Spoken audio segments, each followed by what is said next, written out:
The gunshot that shattered the evening silence sent Natalie Evans scrambling beneath the canvas cover of the nearest wagon, her heart hammering so hard she thought it might give her away. She pressed herself between crates and barrels, pulling her torn calico dress tight around her legs, and prayed whoever owned this wagon wouldn't return anytime soon. Blood trickled from a cut above her eyebrow where Marcus Caldwell's ring had caught her when she'd finally fought back, and her ribs ached from where he'd kicked her after she'd pushed him down the stairs of his ranch house.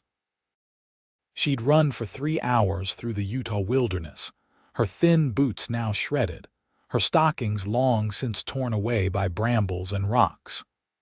The September air in Alta carried the first whispers of autumn cold, and she shivered as she heard men's voices calling out in the distance, searching. "Check every wagon," a voice commanded. That was Ray Simmons, Marcus's foreman. "The boss wants her found before morning. She knows too much about what happened to those miners." Natalie bit down on her knuckle to keep from making a sound.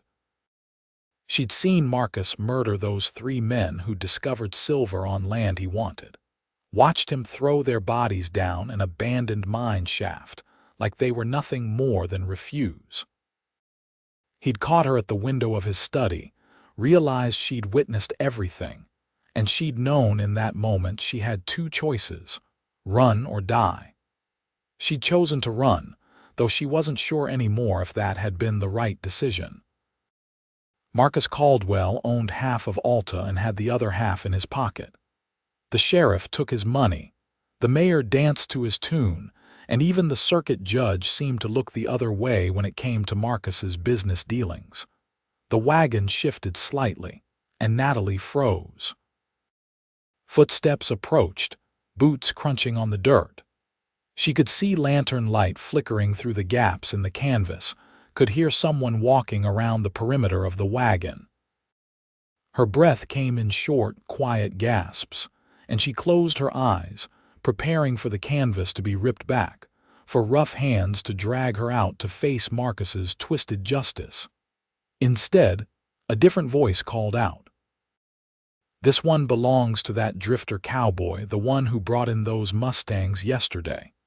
"Check it anyway," Ray commanded. "Already did. Just supplies and tack, nothing else." The footsteps moved away, and Natalie released a breath she hadn't known she was holding. She stayed perfectly still for what felt like hours as the search party combed through the temporary encampment at the edge of town. Alta sat high in the Wasatch Mountains, a mining town that had sprung up after silver was discovered in 1864, just 13 years ago now in this year of 1877. It was the kind of place where fortunes were made and lost overnight, where violence simmered just beneath a thin veneer of civilization, and where a woman alone had no protection unless she belonged to a man powerful enough to defend her. Natalie had come to Alta 2 months ago as a governess for Marcus Caldwell's 2 young daughters, answering an advertisement he'd placed in the Denver papers. The job had seemed like salvation after her father's death, had left her penniless and alone at 22 years old.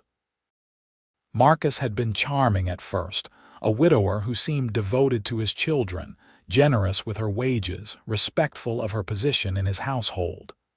But the mask had slipped slowly, revealing the monster beneath. The way he looked at her had changed. The way he found excuses to corner her in empty rooms. The bruises she'd noticed on his daughters that they'd been too frightened to explain. And finally, tonight, the murders she'd witnessed through his study window. She must have dozed despite her terror, because when she woke, the encampment was quiet except for the normal sounds of horses and the distant piano music from one of Alta's saloons. Her body ached all over and thirst burned in her throat. She was trying to decide whether it was safe to peek out from under the canvas when she heard footsteps approaching again, different this time. Just one person, walking with a steady, unhurried gait.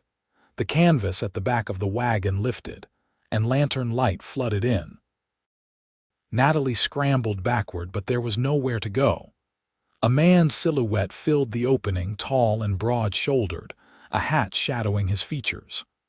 "Well," he said, his voice a low drawl that held neither surprise nor anger, "this is unexpected." Natalie's hand found the handle of a wooden mallet lying near some tent stakes, and she gripped it like a weapon. "Please," she whispered, "please don't tell them I'm here." The man set his lantern on the wagon bed and pulled himself up with easy strength. Now she could see him better in the golden light. He looked to be about 26 or 27, with dark hair that curled slightly at his collar and eyes the color of storm clouds. His face was sun-weathered and handsome in a rough way, with a strong jaw and a mouth that looked like it smiled easily, though he wasn't smiling now. He wore the clothes of a working cowboy, worn denim pants, a chambray shirt, a leather vest, and a gun belt slung low on his hips. "Easy now," he said, eyeing the mallet. "I'm not going to hurt you." His gaze traveled over her torn dress, the blood on her face, her bare and bleeding feet. Something hardened in his expression. "But somebody already did." "They're looking for me," Natalie said.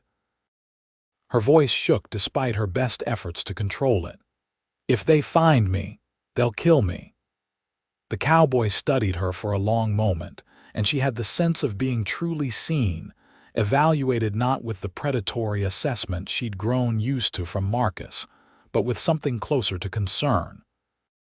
Finally, he nodded once, as if coming to a decision. "Whatever you're running from stops here," he said firmly. "I don't know your story yet, but no woman ends up hiding in a stranger's wagon looking like you do unless something's gone very wrong. You're safe now. I give you my word on that." Natalie wanted to believe him, but she'd learned the hard way that a man's word in Alta meant nothing if Marcus Caldwell said otherwise. "You don't understand. The man looking for me owns this town. He'll kill you if you help me. Then I suppose he'll have to try." The cowboy held out his hand. "Name's Dalton Nash. I'm just passing through Alta on my way to California, which means I don't owe anybody in this town a damned thing. Now, let's get you somewhere safer than the back of my wagon, get you cleaned up and fed, and then you can tell me who I need to be watching out for." Natalie stared at his outstretched hand. Every instinct she'd developed over the past 2 months screamed at her not to trust him, not to trust any man. But what choice did she have? She couldn't stay hidden in his wagon forever, and she couldn't run any further without supplies, money, or shoes. Slowly, she reached out and placed her hand in his. His palm was rough with calluses, his grip warm and steady. He helped her toward the back of the wagon with surprising gentleness, seeming to sense how much her body hurt. When she tried to climb down, her legs buckled and he caught her easily, steadying her until she could stand on her own.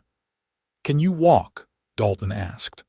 "I don't have much choice," Natalie replied, trying for bravado and failing. Without a word, Dalton shrugged out of his vest and draped it over her shoulders, then bent and scooped her up into his arms like she weighed nothing. Natalie gasped and instinctively tried to push away, but he just tightened his hold slightly. "Relax," he said. "I'm just taking you to the boarding house. Mrs. Chen keeps rooms there and she doesn't ask questions. You'll be safe while we figure out what to do next." "They searched the town already," Natalie protested weakly. "The boarding house too, probably. They searched it earlier. They won't expect you to show up there now." Dalton started walking, keeping to the shadows between buildings. Besides, Mrs. Chen's husband was murdered by claim jumpers 5 years back, and the law did nothing. She's got no love for men who think power means they can do whatever they want. Alta's main street was quiet now. Most of the businesses closed for the night except for the saloons and the brothel at the far end of town. Dalton moved with confidence, like a man who knew how to avoid notice when he wanted to. They circled around behind the boarding house, and he knocked on the back door in a specific pattern. 3 quick raps, a pause, then 2 more. The door opened a crack, revealing a Chinese woman in her 40s with sharp eyes and graying hair pulled back in a tight bun. She took in the scene with one quick glance, and her expression softened slightly. "Dalton Nash, you have a gift for finding trouble," Mrs. Chen said, but she stepped aside to let them in. "The men who searched earlier were looking for a woman. Said she was a thief and a liar who stole from her employer."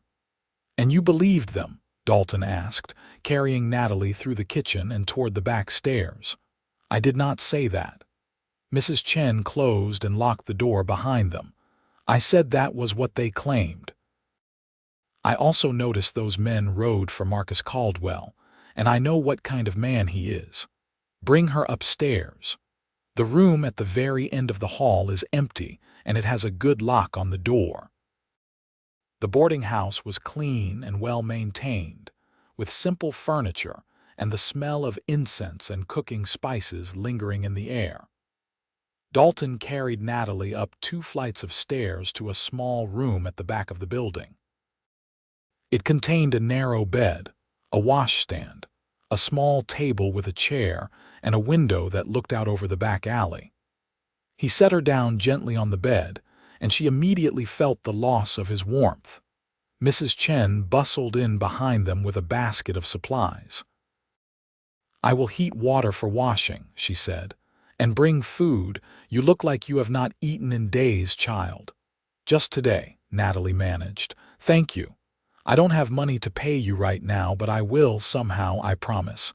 We will worry about payment later." Mrs. Chen turned to Dalton. "The men who searched earlier said Marcus Caldwell is offering $200 for information leading to this woman's capture. That is a great deal of money in a town like Alta." "It is," Dalton agreed. "Are you telling me I should be worried about you collecting that reward?" "I am telling you that others will be very interested in collecting it. This girl is not safe in Alta, and neither are you if you shelter her." Mrs. Chen's expression was grave. "Marcus Caldwell does not forgive those who cross him." "Then it's a good thing I wasn't planning to stay long anyway," Dalton said. He pulled out a chair and sat down backward on it, resting his arms on the back. "But I'd like to know what exactly I'm dealing with here before I make any plans."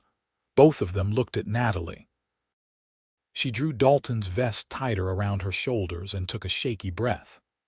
"My name is Natalie Evans. I came to Alta 2 months ago to work as a governess for Marcus Caldwell's daughters.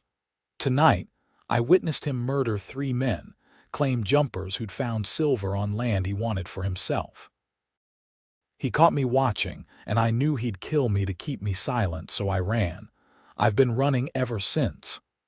Dalton's expression didn't change, but something flickered in his eyes. "You're certain of what you saw? No chance you misunderstood what was happening?"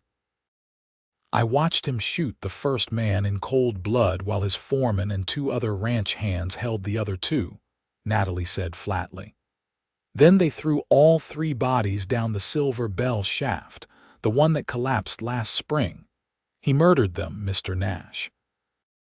And he'll murder me if he finds me because I'm the only witness to what he did."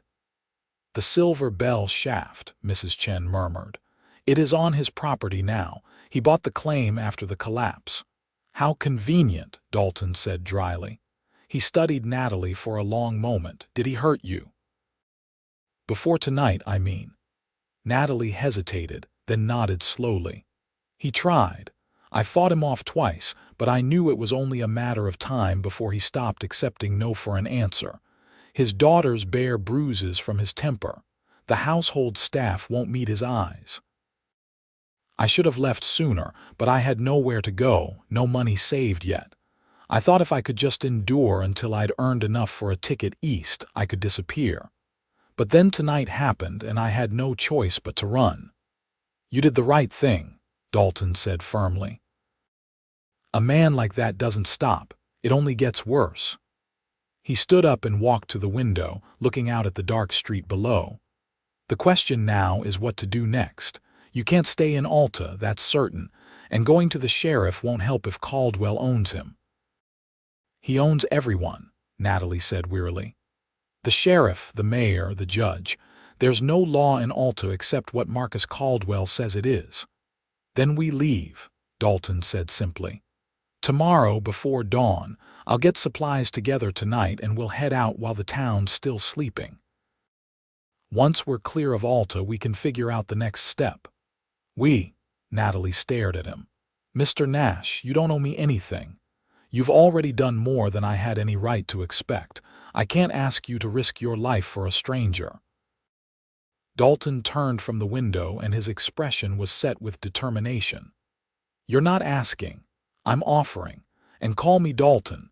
Mr. Nash was my father and he's been dead for 5 years now.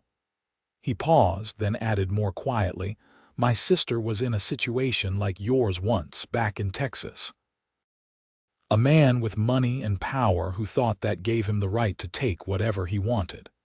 She fought back, and he had her arrested for assault. By the time I got to her, she'd been beaten so badly in that jail cell that she never fully recovered. She died 2 years later from complications, and I never forgave myself for not being there to protect her when she needed me. His jaw tightened. I can't change what happened to Sarah, but I can damn well make sure it doesn't happen to you. Natalie felt tears prick at her eyes, the first she'd allowed herself since this nightmare began. I'm sorry about your sister, she whispered, and I'm grateful, truly. But Marcus has over 30 men working for him. He won't let me go. He'll send them after us. Let him try. Dalton's voice was calm, but there was steel beneath it. I've dealt with men like Marcus Caldwell before. They're used to getting their way through money and intimidation, but they fold quick enough when someone stands up to them. He moved toward the door. Mrs. Chen will bring you water and food. Get cleaned up and try to rest. I'll be back before dawn with horses and supplies. Lock this door behind me and don't open it for anyone but Mrs. Chen or me. How will I know it's you? Natalie asked. I'll knock the same pattern I used on the back door. 3 quick paws, 2 more. Can you remember that? Natalie nodded. Dalton lingered in the doorway for a moment, his gaze traveling over her face as if committing it to memory. Then he nodded once and left, his footsteps quiet on the stairs. Natalie got up and locked the door behind him, then leaned against it, her legs trembling with exhaustion and relief.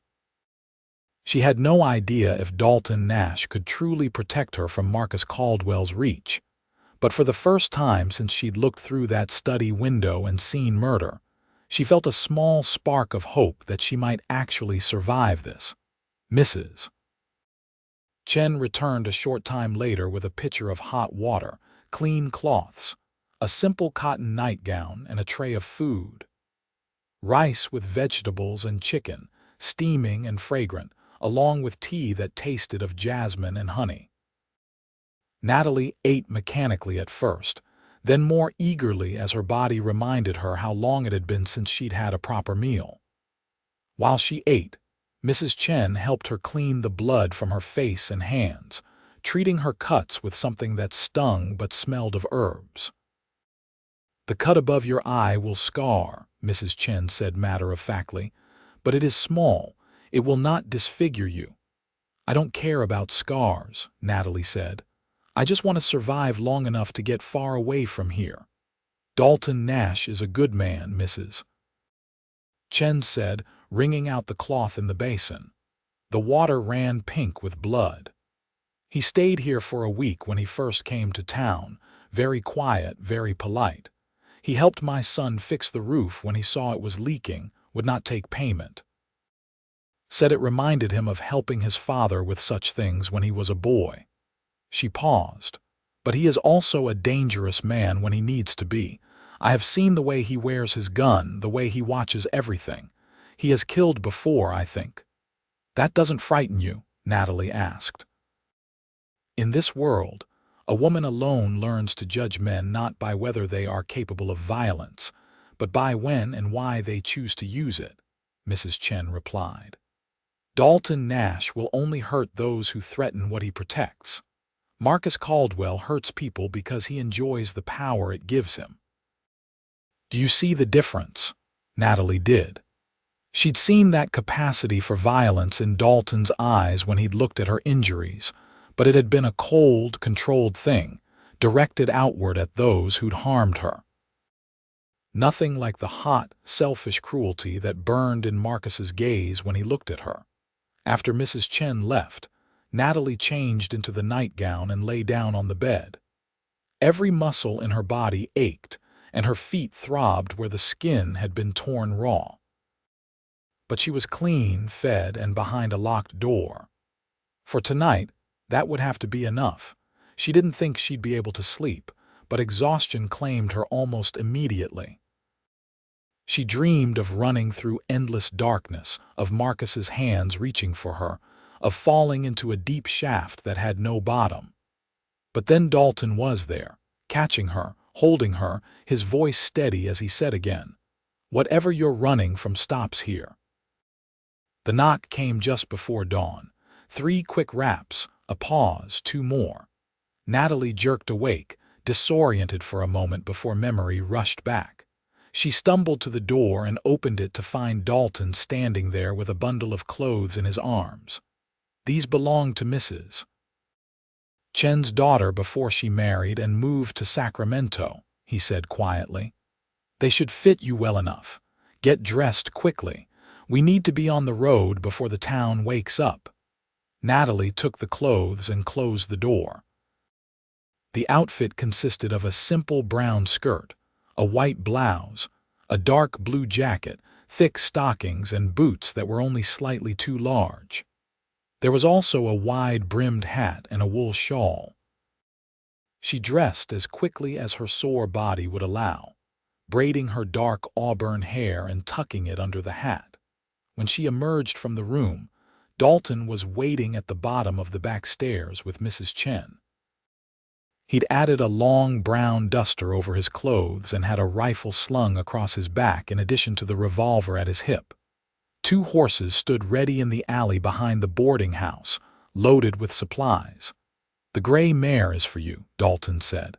"Her name's Sage. She's gentle and sure-footed." "I don't know how to thank you both," Natalie said, looking between Dalton and Mrs. Chen. "You're risking so much for a stranger." "You are not a stranger anymore," Mrs. Chen said. "You are someone who needed help and we gave it. That is what decent people do." She pressed a small cloth bundle into Natalie's hands. "Food for the journey and this." She added a small leather pouch that clinked with the sound of coins. "Not much, but it will help." "I can't take your money," Natalie protested. "You can and you will. Consider it payment for standing up to Marcus Caldwell.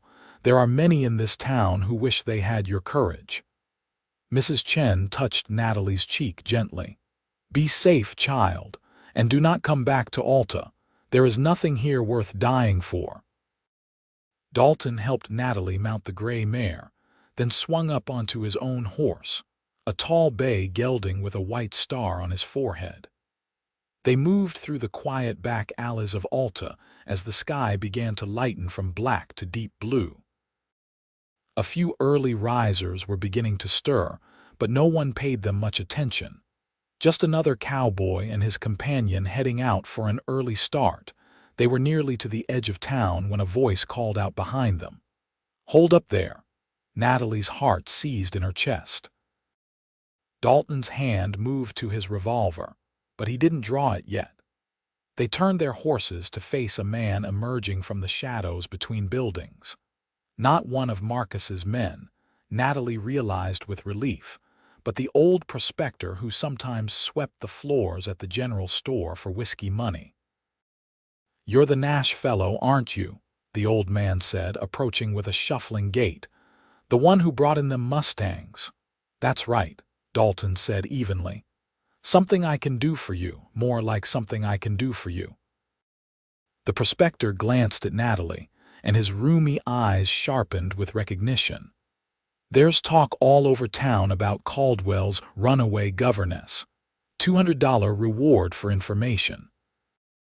But I figure a man who'd offer that much money ain't looking to return a simple runaway employee, if you take my meaning. I take it, Dalton said. His voice had gone quiet and dangerous. You planning to collect that reward? Hell no.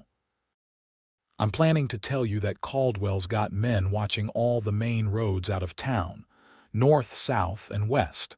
They've been there since midnight. The old man scratched his bearded chin. But there's a trail east, up through the high country that most folks don't know about. Used to be an old Ute hunting path before the tribe got pushed out. It's rough going, but it'll get you over the mountains and down into the next valley without anyone seeing. From there, you can head south to Provo or north to Salt Lake City. Why are you helping us? Natalie asked. You don't even know me. No, but I knew them 3 miners Caldwell killed, the old man said. Jake Holloway was my partner for 5 years before we split up our claim. He was a good man, and he didn't deserve to die for finding silver on his own honest stake. Someone needs to stand up to Marcus Caldwell, and if you're the one doing it, miss, then I figure the least I can do is point you toward a way out. He gave them directions to find the old trail, then stepped back. Best get moving. Sun'll be full up soon, and Caldwell's men will start spreading out to search. Thank you, Dalton said. He reached into his pocket and pulled out a silver dollar. For your trouble. The old prospector waved it away. Keep your money. Just make sure that girl gets somewhere safe. And if you ever get the chance to make Marcus Caldwell pay for what he's done, well, that'll be payment enough. They rode hard once they cleared the town, following the old prospector's directions up into the high country east of Alta. The terrain grew increasingly rugged, the trail little more than a suggestion through pine forests and across rocky slopes. Sage proved to be as sure-footed as Dalton had promised, picking her way carefully over loose stones and fallen logs. The sun climbed higher, burning away the morning chill, and Natalie found herself sweating beneath her jacket despite the cool mountain air. They stopped briefly at midday to rest the horses and eat some of the food Mrs. Chen had packed. Dried meat, hard biscuits, and apples that were starting to wrinkle but still sweet. Dalton stood watch while Natalie sat on a fallen log, her body aching from hours in the saddle. She wasn't used to riding, and she knew she'd be covered in bruises by evening. How are you holding up? Dalton asked, handing her a canteen. I've been better, Natalie admitted, but I've also been worse. Thank you for this, Dalton, for everything. Thank me when we're safely clear of Alta, he replied. He was scanning the forest around them, his body tense with alertness. We've made good time, but I won't feel easy until we're over the pass and down into the next valley. What will you do then? Natalie asked. You said you were heading to California. I've already delayed your journey.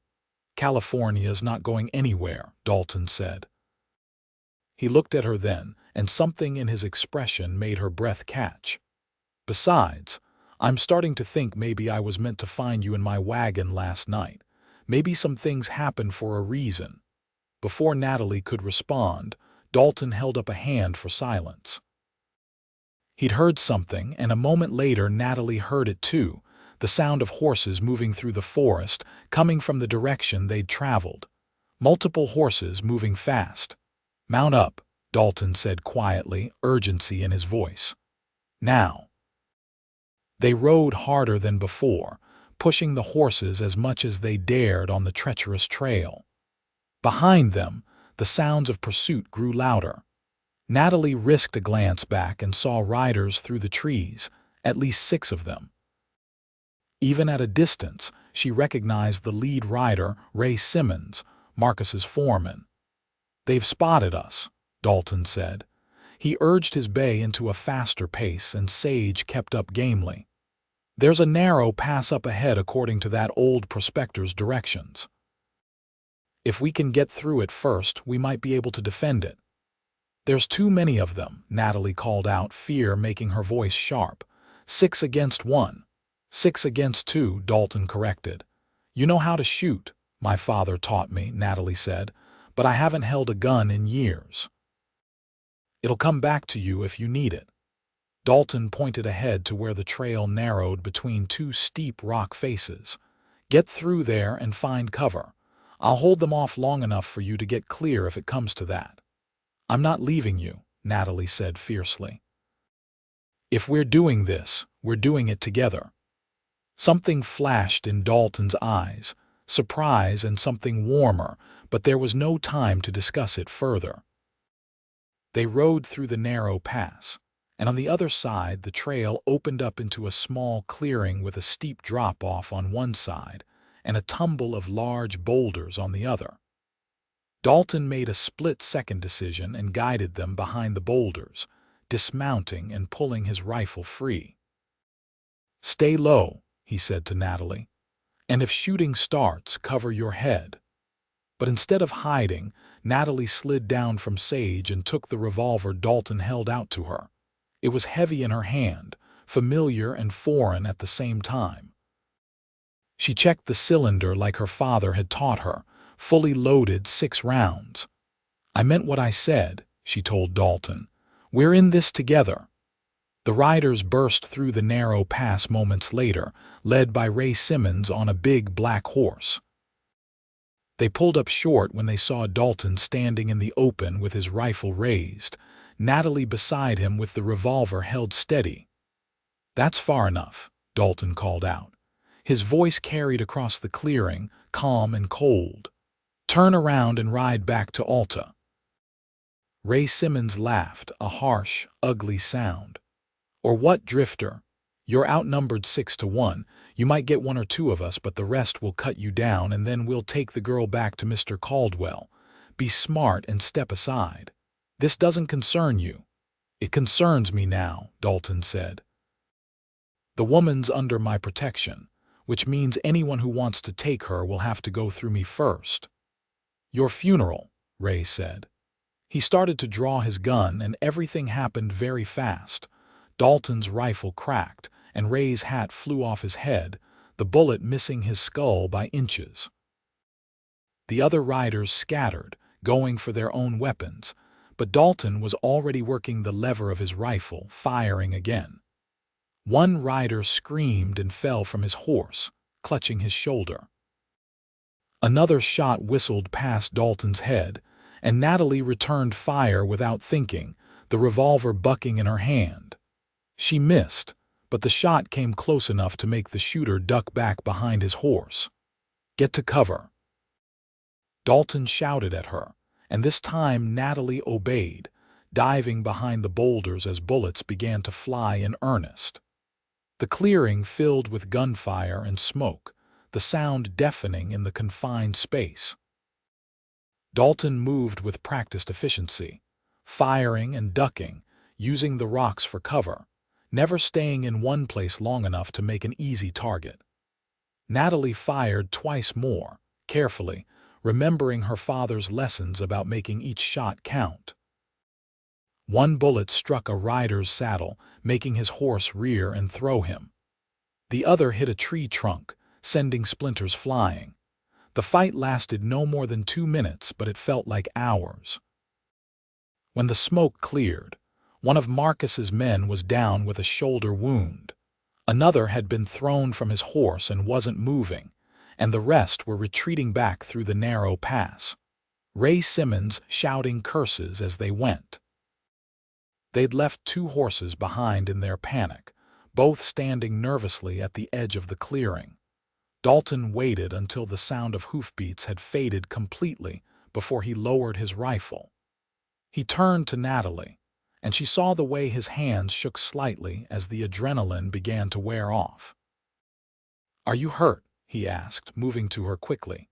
"No, you." Natalie's own hands were trembling so badly she nearly dropped the revolver.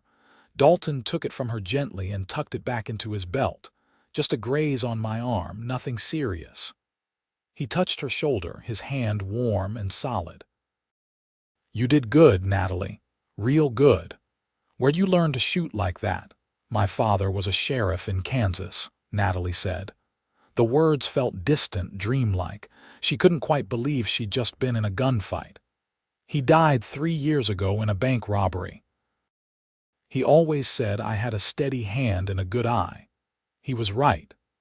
Dalton smiled at her, and the expression transformed his face, making him look younger and less careworn.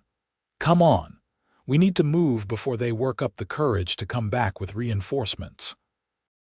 They caught the 2 abandoned horses and added them to their string, then continued up the trail at a more cautious pace. Dalton kept his rifle across his saddle now, ready for trouble, and Natalie found herself watching the trees with new wariness. She'd crossed a line back in that clearing, had fired a gun at another human being with intent to harm.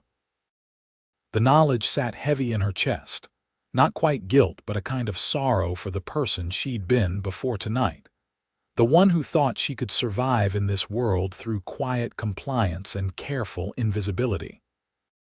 They reached the summit of the pass as the sun began its descent toward the western peaks. From this vantage point, Natalie could see the whole Utah territory spread out before them, valleys and mountains stretching endlessly under a sky so blue it hurt to look at. It was beautiful and terrible, this wild country, indifferent to human suffering and human hope alike. It's going to get cold tonight, Dalton said, studying the sky. There's weather moving in from the west. We'll need to find shelter before dark. They descended the eastern slope of the pass and found a small cave tucked into the mountainside just as the first stars began to appear. It wasn't much, barely large enough for 2 people and a small fire, but it was dry and out of the wind.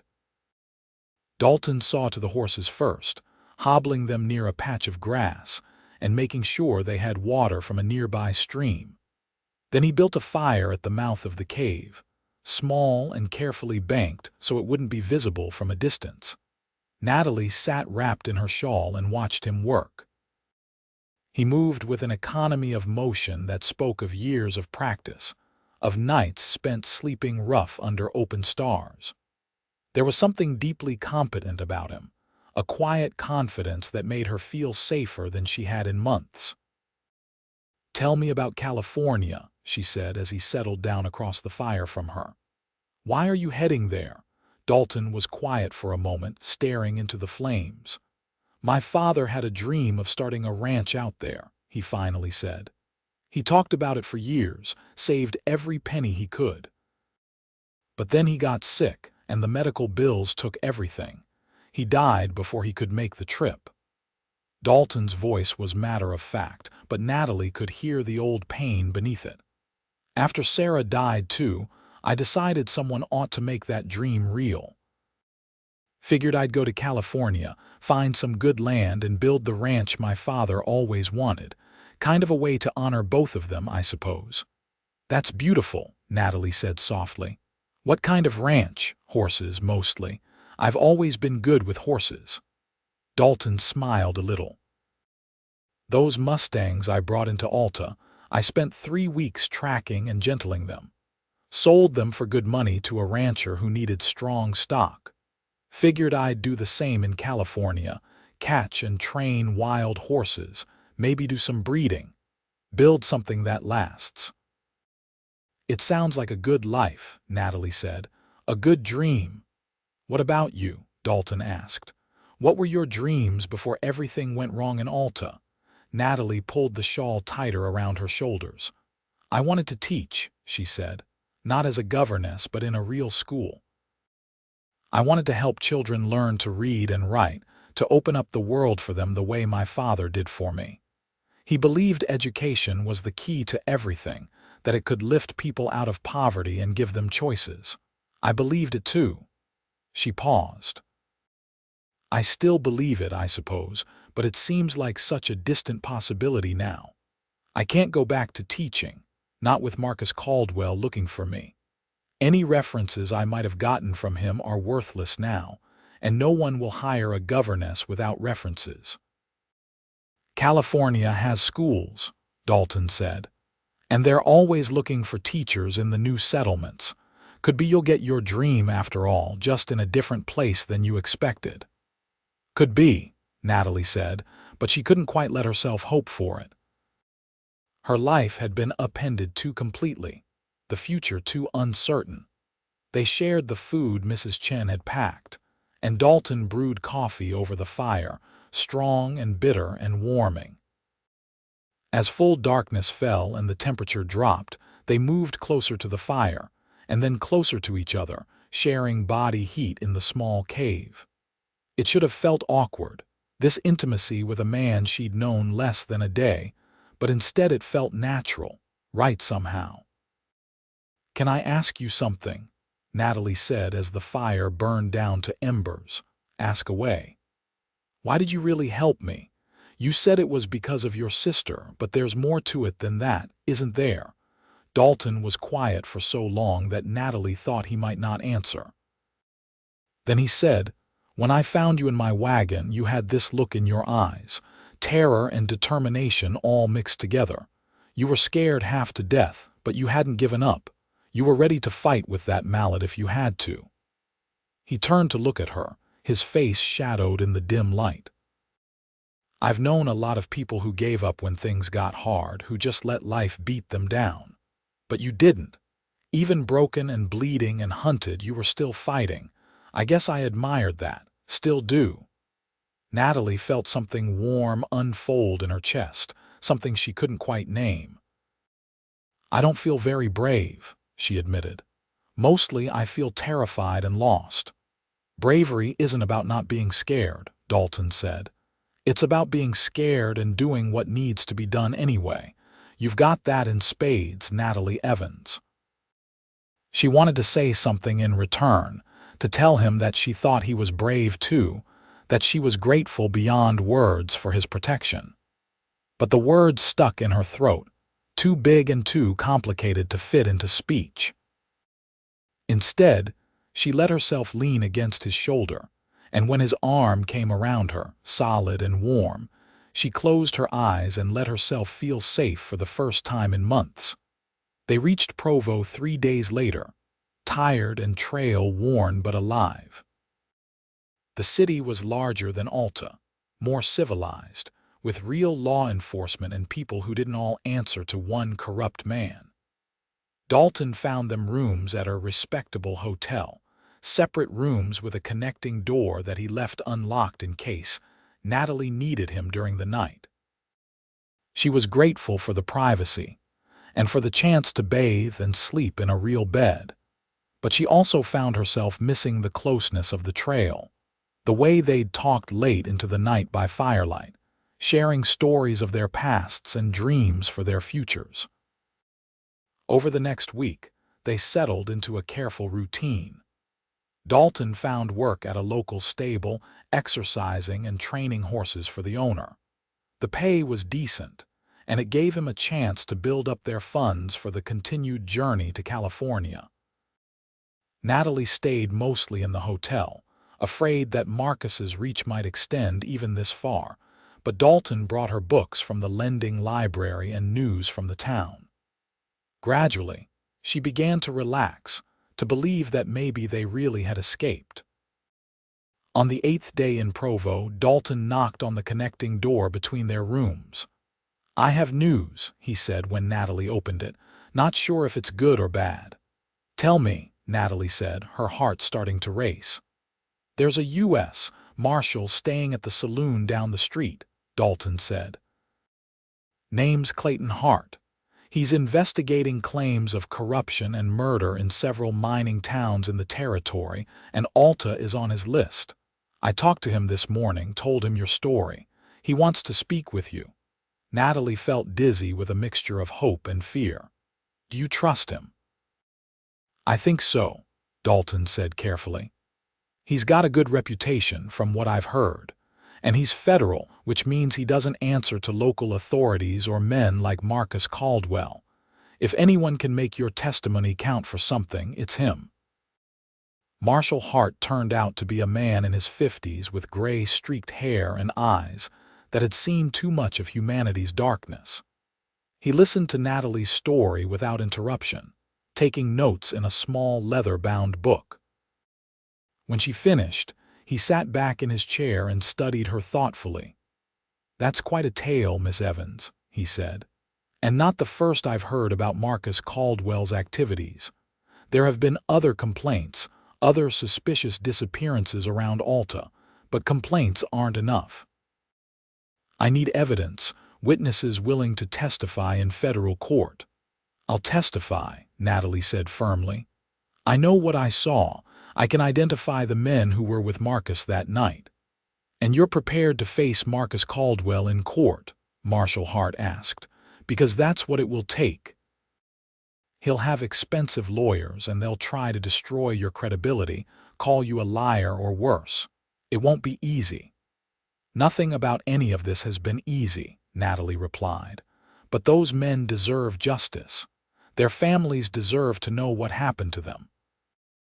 "I'm willing to do whatever it takes." Marshall Hart nodded slowly. "All right then. I'll need you to come to Salt Lake City in about a month's time. That's where the federal court sits. I'll be gathering evidence in the meantime, and I'll send word when it's time for you to testify." He looked at Dalton. "She'll need protection until then. Caldwell's got connections throughout the territory, and he won't take kindly to a witness appearing against him." "She'll have it," Dalton said. "I'll keep her safe." "See that you do," the marshal said. He stood and shook both their hands. "You're doing a brave thing, Miss Evans. Not many people are willing to stand up to men like Caldwell. The territory needs more people with your kind of courage." After the marshal left, Natalie and Dalton walked back to the hotel in silence. The afternoon sun was warm on her face, and the streets of Provo bustled with ordinary life. Women shopping, children playing, men going about their business. It all seemed impossibly normal after everything that had happened. "A month," Natalie said when they reached her room. "That's a long time to wait. We could keep moving," Dalton suggested. "Head toward California, let the marshal send word when he needs you to return for the trial. No sense sitting still and making ourselves easy targets." "Would you mind?" Natalie asked. "I know this has already delayed your plans considerably." Dalton stepped closer, and Natalie's breath caught at the intensity in his eyes. "I'm going to tell you something, and I need you to hear it true," he said quietly. "These past days with you, they haven't been a delay or an inconvenience.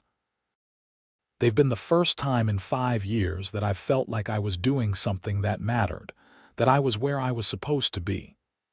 My plans for California can wait. Making sure you're safe, making sure Marcus Caldwell faces justice for what he did, that matters more."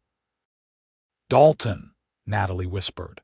She wanted to reach for him, to close the small distance between them, but she was afraid of what it would mean, afraid of the feelings that had been growing stronger every day they spent together.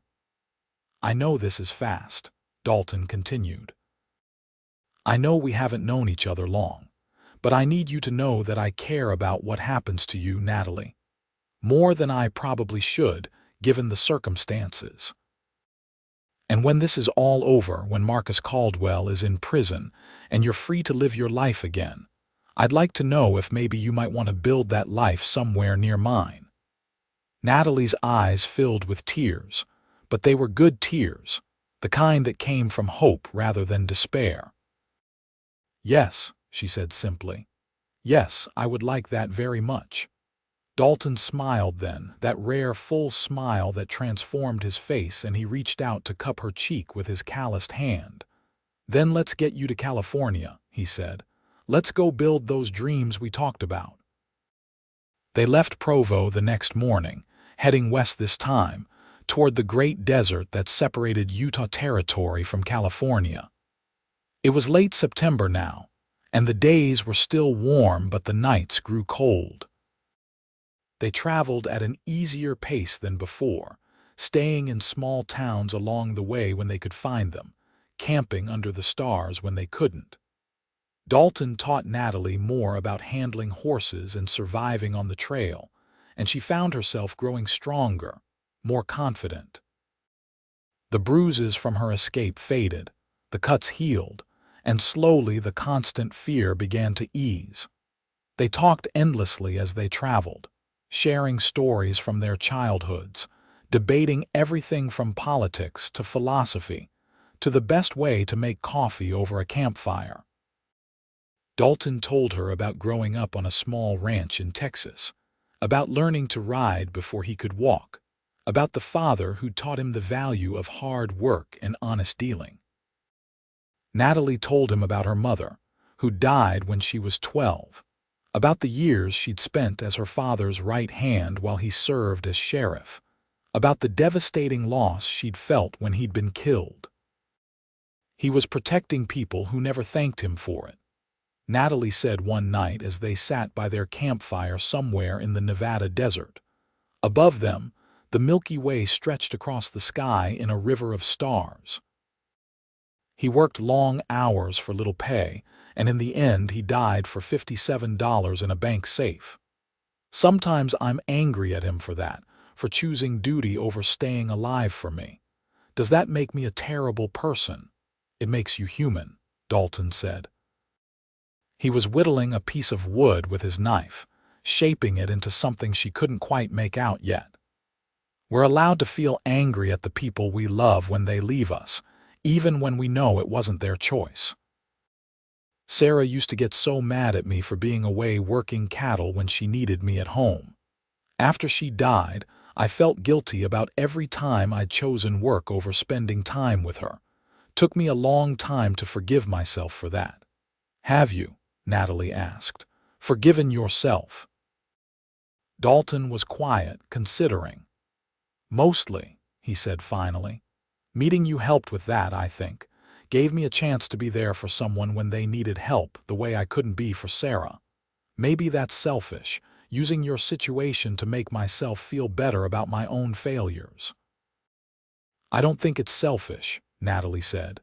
I think it's human, like you said. We're all just trying to make sense of the things that hurt us, trying to find meaning in the losses. She paused, then added softly, I'm glad you found me in your wagon that night, Dalton. Even though it's brought you nothing but trouble, I'm glad. Best trouble I ever found, Dalton replied, and the way he looked at her made her heart skip. They crossed into California in mid-October, passing through the high desert and then up into the Sierra Nevada mountains. The landscape was harsh and beautiful, all granite cliffs and deep pine forests and valleys that seemed to stretch forever. Dalton was aiming for a region north of Sacramento, where land was still available for reasonable prices, where a man could stake a claim and build something lasting. They reached the small settlement of Pine Ridge on a cool autumn afternoon. It was barely a town, more a collection of buildings clustered around a general store and a church, but it sat in a beautiful valley with good water and grassland perfect for raising horses. Dalton made inquiries at the store and learned that there were several parcels of land available for purchase from the railroad company, which was selling off its land grants. What do you think? He asked Natalie as they stood on a small rise overlooking the valley. The setting sun painted everything in shades of gold and amber. Think we could make a life here? I think we could make a life anywhere as long as we're together, Natalie said, and she meant it with her whole heart. Over the past weeks, Dalton had become more than her protector or her friend. He'd become the person she thought about first when she woke and last before she slept, the person whose happiness mattered as much as her own. Dalton turned to her, and in his eyes she saw her own feelings reflected back. Natalie, he said, his voice rough with emotion. I know I don't have much to offer you yet. No house, no established ranch, just a dream and the willingness to work hard to make it real, but I'm asking anyway. Will you stay with me? Will you help me build this life we've been talking about? Are you asking me to be your wife? Natalie asked, wanting to be certain, needing to hear him say it clearly. "I am," Dalton said. He took both her hands in his. "I'm asking you to marry me, to be my partner in all things. I can't promise it'll be easy, but I can promise I'll do everything in my power to make you happy, to give you the life you deserve. Say yes, Natalie. Please say yes." Natalie didn't have to think about her answer. It had been growing in her heart since that first night when he'd looked at her torn and bleeding in his wagon and said, "Whatever you're running from stops here." She'd been running for so long, from Marcus Caldwell's violence, from her father's death, from a future that seemed to hold nothing but loneliness and fear. But she didn't want to run anymore. She wanted to stop, to plant roots, to build something beautiful with this man who'd risked everything to keep her safe.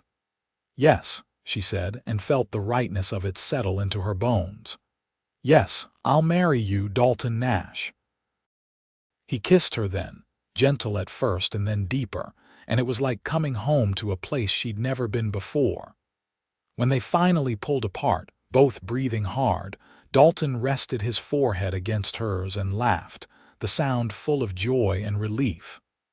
"I was afraid you'd say no," he admitted. "Afraid you'd think I was moving too fast or asking too much." "You're asking for exactly what I want to give," Natalie said. She reached up to touch his face, tracing the line of his jaw with her fingers. "I love you, Dalton. I think I started falling in love with you that first night, when you offered protection to a stranger without asking for anything in return. Every day since has just made me more certain." "I love you too," Dalton said. "God, Natalie, I love you so much it scares me sometimes. The thought of losing you, of something happening to you before I could tell you how I feel, it's been eating at me for weeks." "You're not going to lose me," Natalie promised. "We've come too far together to let anything separate us now." They were married 3 days later by the circuit preacher who passed through Pine Ridge once a month. It was a simple ceremony in the little church, with the storekeeper and his wife standing as witnesses. Natalie wore a new dress she'd bought from the general store, simple blue calico with white lace at the collar and cuffs, and Dalton wore his best shirt and a string tie. They spoke their vows with the autumn sunlight streaming through the windows, promising to love and honor each other for all their days. That night, in a room above the general store that served as the town's boarding house, they came together as husband and wife. Dalton was gentle with her, patient, making sure she felt safe and cherished. There was no fear in Natalie as she gave herself to him, only love and trust, and a bone-deep certainty that this was right, that he was right. Afterward, as they lay tangled together in the narrow bed, Dalton traced lazy patterns on her shoulder and talked about the future. "We'll buy that parcel of land by the creek," he said. "Build a house first, small to start, but we can add on as we need. Then corrals and a barn for the horses. Maybe plant some fruit trees, start a garden. What do you think?" "I think it sounds perfect," Natalie said sleepily. "And the school?" "The school?" Dalton sounded confused. "You said California settlements always need teachers," Natalie reminded him. "I want to teach, remember." "That was my dream." "Right," Dalton said, and she could hear the smile in his voice. "Then we'll build the school too, or help the town build one. We'll make all our dreams come true, Natalie. One at a time if we have to, but we'll do it." The letter from Marshall Hart arrived in early November. The federal trial was set for December 15th in Salt Lake City, and Natalie's testimony was required.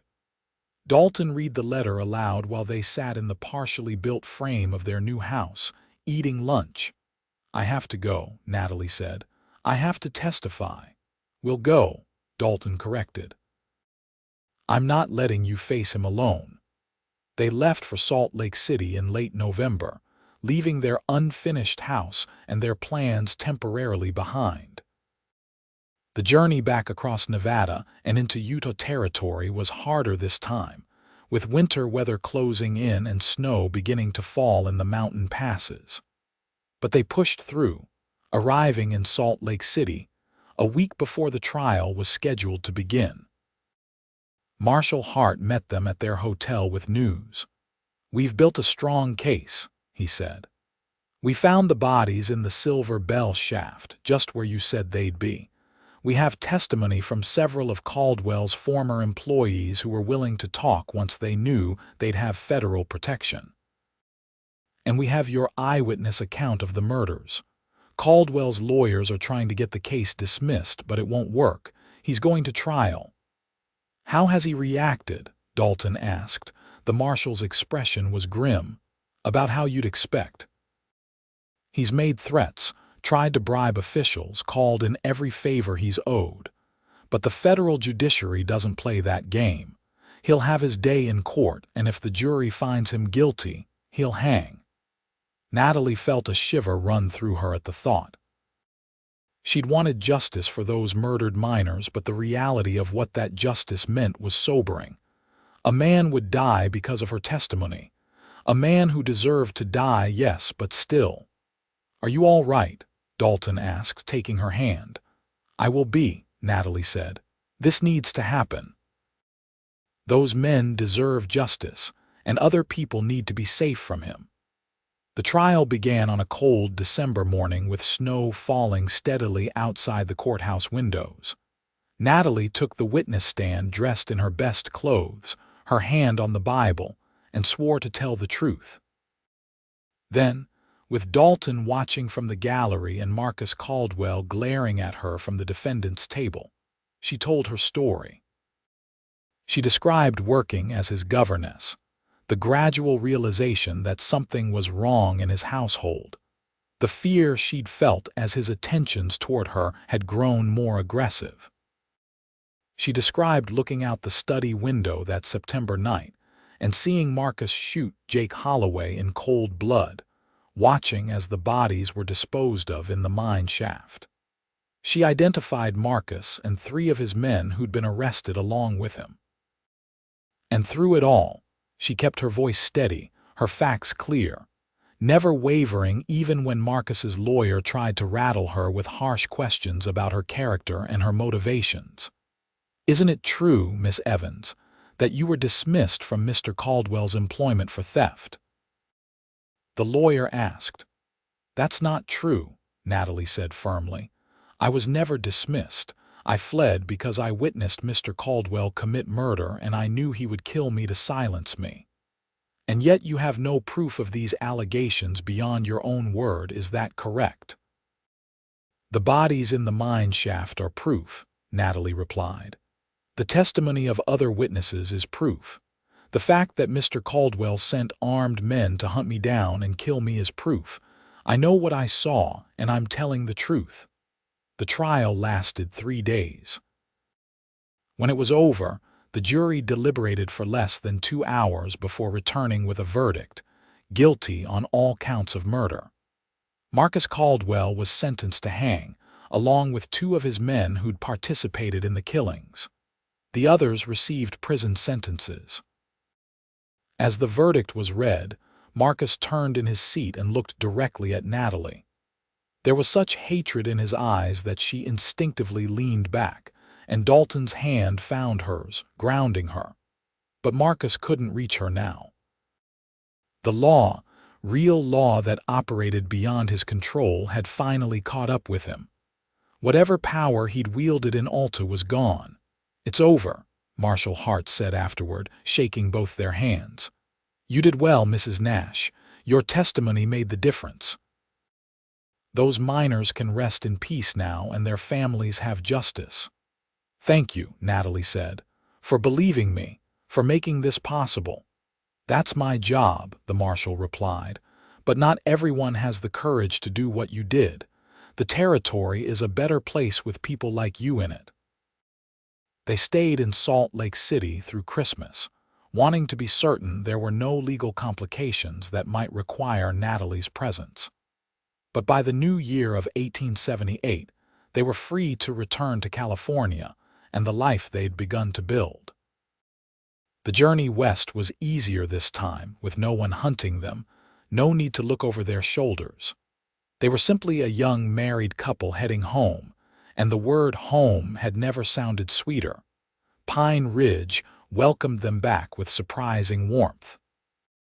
The settlement was small enough that everyone knew everyone, and word had spread about what Natalie had done, testifying against Marcus Caldwell. She'd expected judgment or fear, but instead found respect.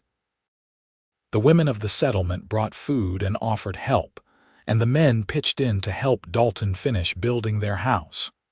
By spring, they were moved into a snug two-room cabin with a sleeping loft and a real wood floor. Dalton had started his horse business, bringing in wild mustangs from the hills and gentling them for sale.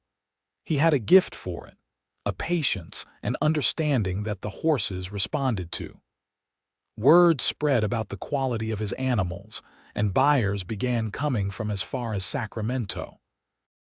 Natalie, meanwhile, had started teaching the settlement's children in a corner of the church building. There were only 8 students at first, ranging in age from 6 to 14, but she loved every moment of it. This was what she'd dreamed of, what she'd thought she'd lost forever when she fled Marcus Caldwell's house. Now, impossibly, she had it back, in a place more beautiful than any she could have imagined, with a man she loved more deeply than she'd known was possible. Their first anniversary arrived in October of 1878, and Dalton surprised her by taking her to the spot where he'd proposed, the rise overlooking the valley. The land they'd bought stretched out before them, their house visible in the distance, the corrals full of horses. It was everything they'd talked about that first night by the campfire, made real through hard work and determination. "I have something to tell you," Natalie said as they stood watching the sunset paint the sky in shades of orange and pink. She took his hand and placed it on her stomach. "I'm going to have a baby, in the spring, probably April." Dalton's eyes went wide, and then he was lifting her up and spinning her around, laughing with pure joy. "A baby," he said wonderingly. "We're going to have a baby. Are you happy?" Natalie asked, though she could see the answer written all over his face. "Happy doesn't begin to cover it," Dalton said. He set her down gently as if she were made of glass now and cupped her face in his hands. "You've given me everything, Natalie. A home, a purpose, a future, and now a child. I'm the luckiest man alive." "We're both lucky," Natalie said. "We found each other when we needed it most, and we built something beautiful from the ashes of what tried to destroy us."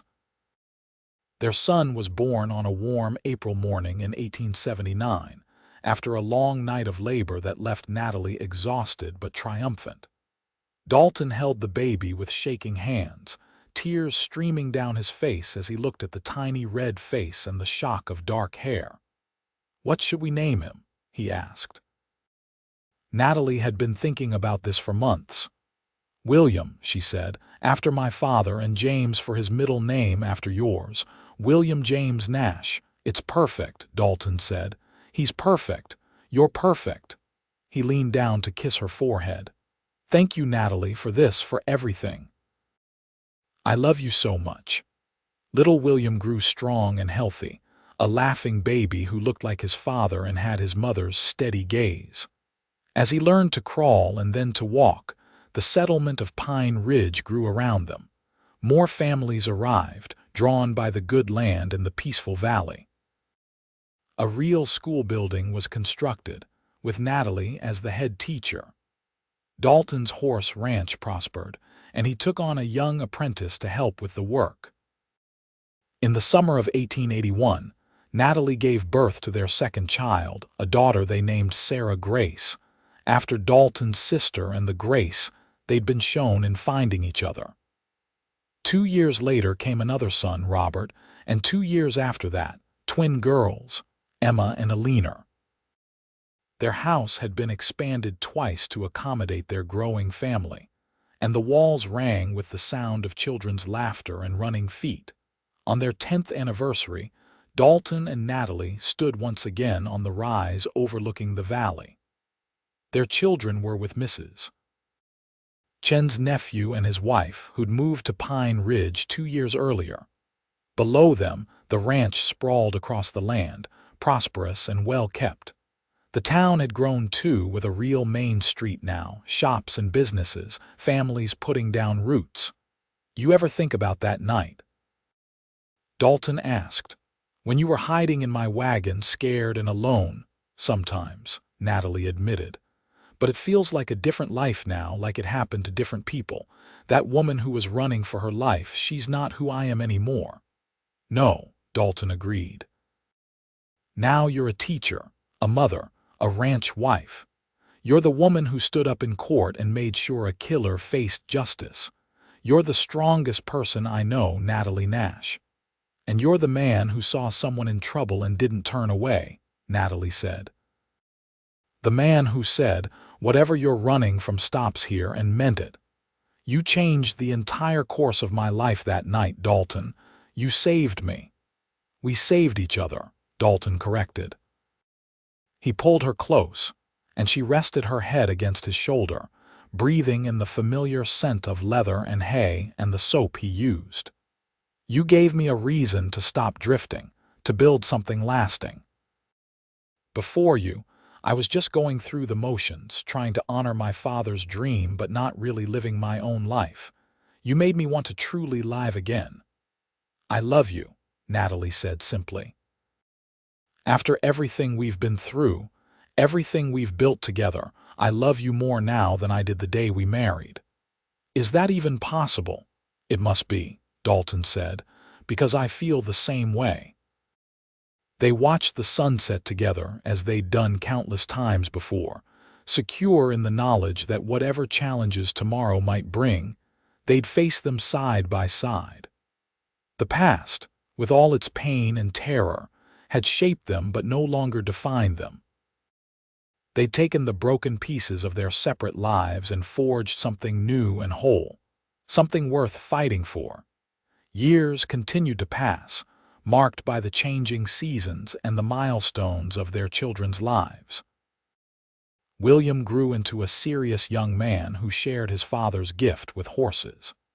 Sarah Grace had her mother's love of learning and became the first member of the family to attend the new teachers' college in Sacramento. Robert followed his father's footsteps into the ranch business, while the twins, inseparable as always, split their time between helping their mother at the school and learning ranch work from their father and brothers. In the spring of 1895, Natalie stood in the same schoolhouse where she'd taught for 17 years and looked out at the faces of her students. She was 40 years old now, with threads of silver in her auburn hair and fine lines around her eyes from years of smiling. The frightened 22-year-old who'd hidden in a wagon had been transformed by time and love and purpose into someone she was proud to be. "Who can tell me," she asked her class, "what the most important lesson is that I've tried to teach you this year?" A hand shot up in the back. Little Margaret Foster, 10 years old and quick as a whip. "That education gives us choices," Margaret said. "That knowledge is power." "That's right," Natalie said, smiling. "But there's something else too, something I learned long before I became a teacher. I learned that sometimes the worst moments of our lives lead us to exactly where we need to be. That running from danger can lead us straight into the arms of salvation.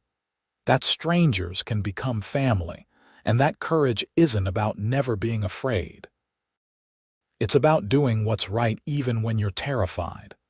The students looked confused, unsure what their teacher was getting at. Natalie laughed softly and returned to the day's lesson on arithmetic. But later, when school dismissed and she walked back to the ranch house that had been her home for nearly 2 decades, she thought about those lessons again. She'd run from Marcus Caldwell's violence and found Dalton's protection. She'd testified in court despite her fear and helped ensure that justice was served. She'd built a life from nothing but determination and love. And through it all, Dalton had been beside her, steady and strong, the foundation on which everything else was built. She found him in the main corral, working with a young stallion that still had too much wild in him. At 50 years old, Dalton moved with the same easy grace he'd had at 27, though his dark hair was now liberally streaked with gray, and his face bore the weathered lines of a man who'd spent his life outdoors. He saw her approaching and smiled, that same smile that had first made her feel safe all those years ago. "How was school?" he asked, keeping one eye on the stallion. "Good. Margaret Foster is going to be something special one day, mark my words." Natalie leaned against the fence. "I was thinking about that night, the wagon night. The night that changed everything," Dalton said. He'd finished with the stallion and came to stand beside her, slipping an arm around her waist.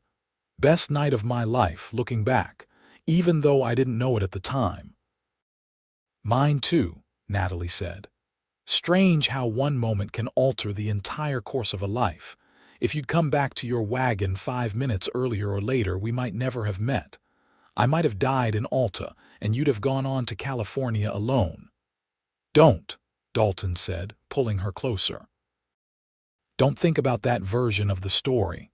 We got the good version, the one where we found each other and built this." He gestured at the ranch, the house, the valley spread out before them. "We got the version where we get to grow old together, where we got to raise 5 amazing children, where we get to be happy. That's the only version that matters." He was right. Natalie knew.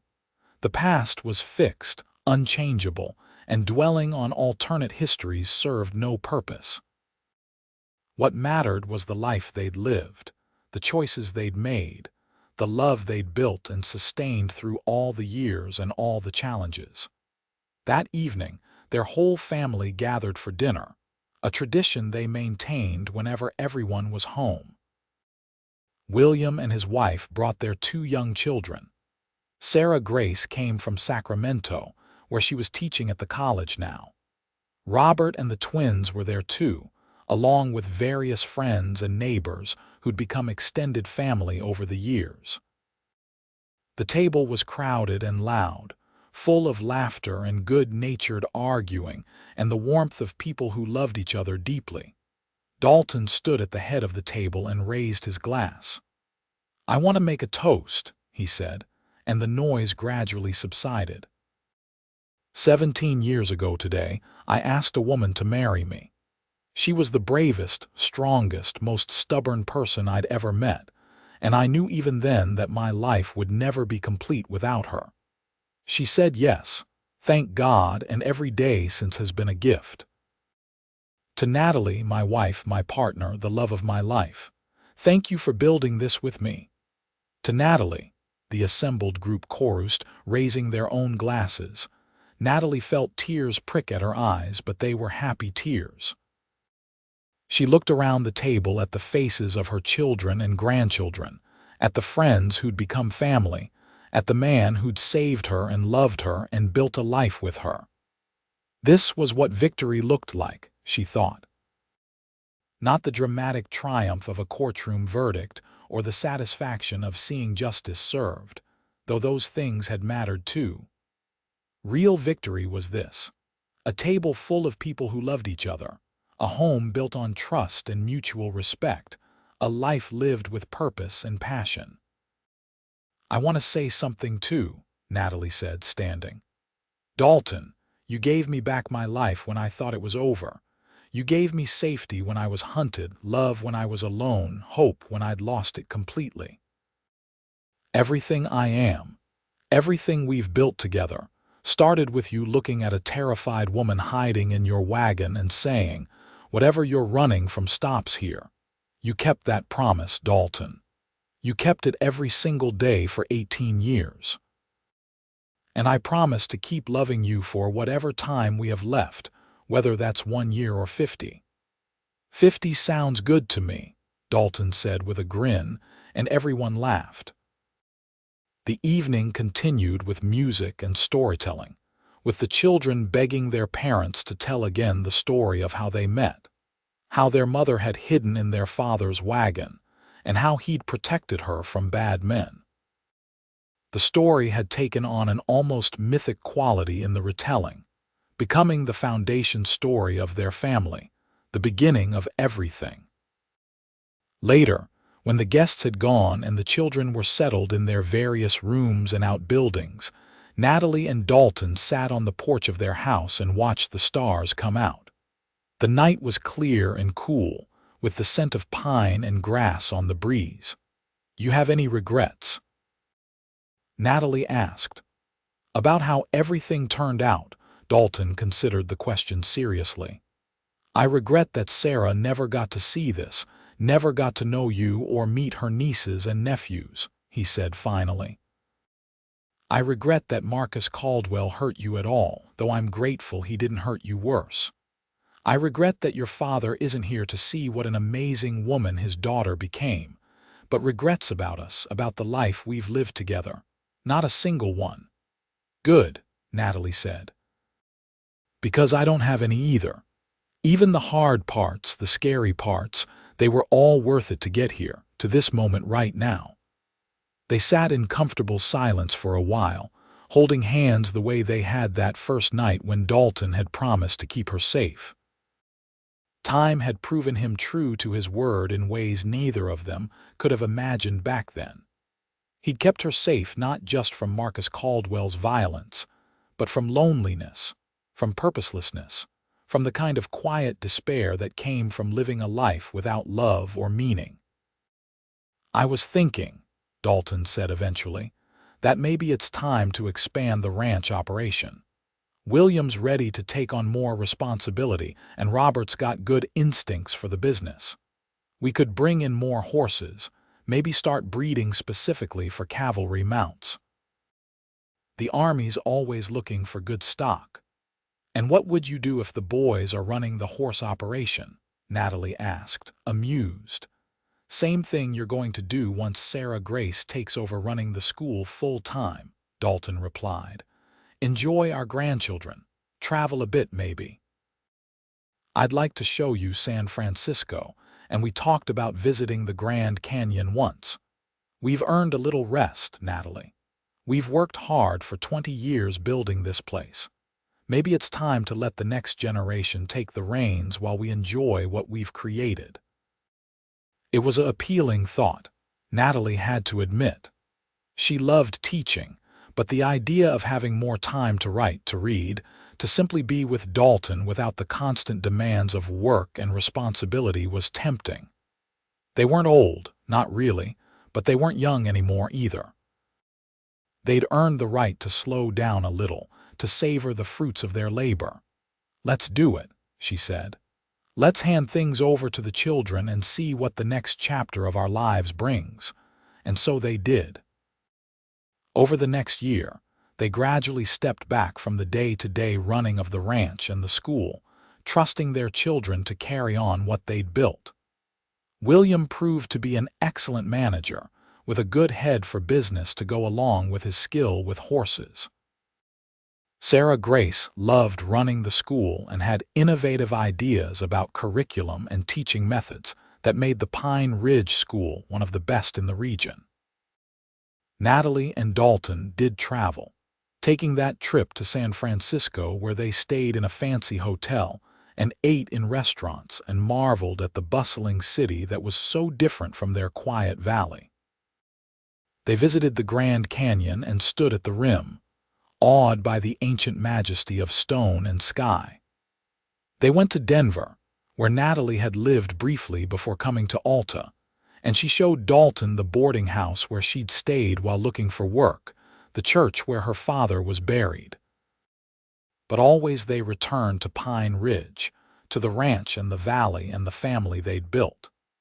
This was home in a way no other place could be, made sacred not by beauty or convenience but by the memories layered into every building and fence post and tree. This was where they'd raised their children, where they'd worked and laughed and occasionally fought and always made up. This was where their love had taken root and grown into something that would outlast them both. In the summer of 1900, the whole family gathered again for Natalie and Dalton's 23rd anniversary. They were in their mid-60s now, both of them moving a bit slower than they once had, but still healthy and active. Their children were grown and settled, several with children of their own.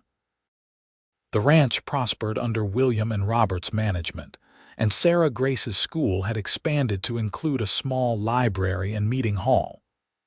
23 years, Dalton said that evening as they walked together through the ranch, the way they'd done countless times before. Doesn't seem possible. 23 years since we married, Natalie corrected. 24 since you found me hiding in your wagon. 24 years since you promised that whatever I was running from stopped with you. Best promise I ever made, Dalton said. Best decision I ever made, choosing to help you that night instead of turning you over to Caldwell's men. You saved my life, Natalie said simply. In every way that matters. You gave me a future when I thought I had none. You gave me love, children, a home, a purpose. You gave me everything, Dalton. And you gave me the same, Dalton replied. He stopped walking and turned to face her, taking both her hands in his. My life before you was just marking time, going through the motions. You made everything real, Natalie. You made everything matter. These 24 years with you have been worth 100 years of any other life I could have lived. They kissed there in the twilight, husband and wife, partners in everything, two people who'd found each other in the darkest of circumstances and built something bright and lasting. Around them, the ranch hummed with the sounds of horses and children and life continuing in the way it always had and always would.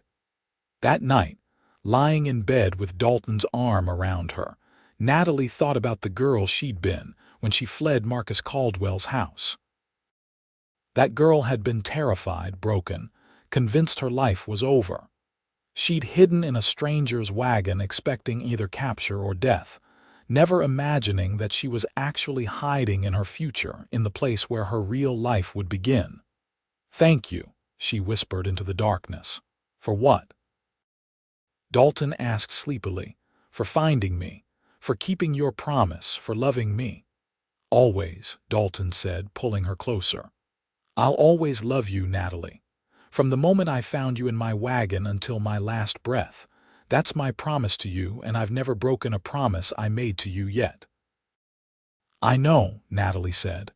And I love you too. More than words can say. They fell asleep like that, wrapped around each other, secure in the love they'd built and the life they'd created together. Outside, stars wheeled across the California sky, marking the passage of time in their ancient patterns.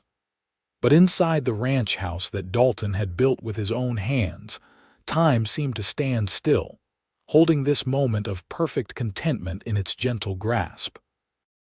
Years continued their steady march, bringing new joys and new sorrows as they always did. Grandchildren grew and had children of their own. The ranch expanded and adapted to changing times. The town of Pine Ridge grew into a proper small city, with telegraph lines and a railroad spur and all the trappings of modern civilization. Through it all, Natalie and Dalton remained the heart of their family, the foundation on which everything else was built. They aged gracefully, growing old together the way they'd promised, their love deepening and maturing like fine wine. They faced challenges, of course, droughts and economic hardships, illnesses and the inevitable losses that come with a long life. But they faced everything together, drawing strength from each other the way they always had. On a warm spring evening in 1910, 33 years after Dalton had found Natalie hiding in his wagon, they sat together on the porch of their house and watched the sunset paint the valley in shades of gold.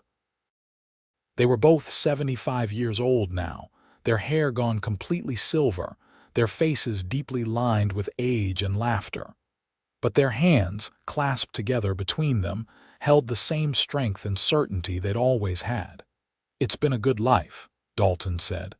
"A damn good life." "The best," Natalie agreed. "I couldn't have asked for better."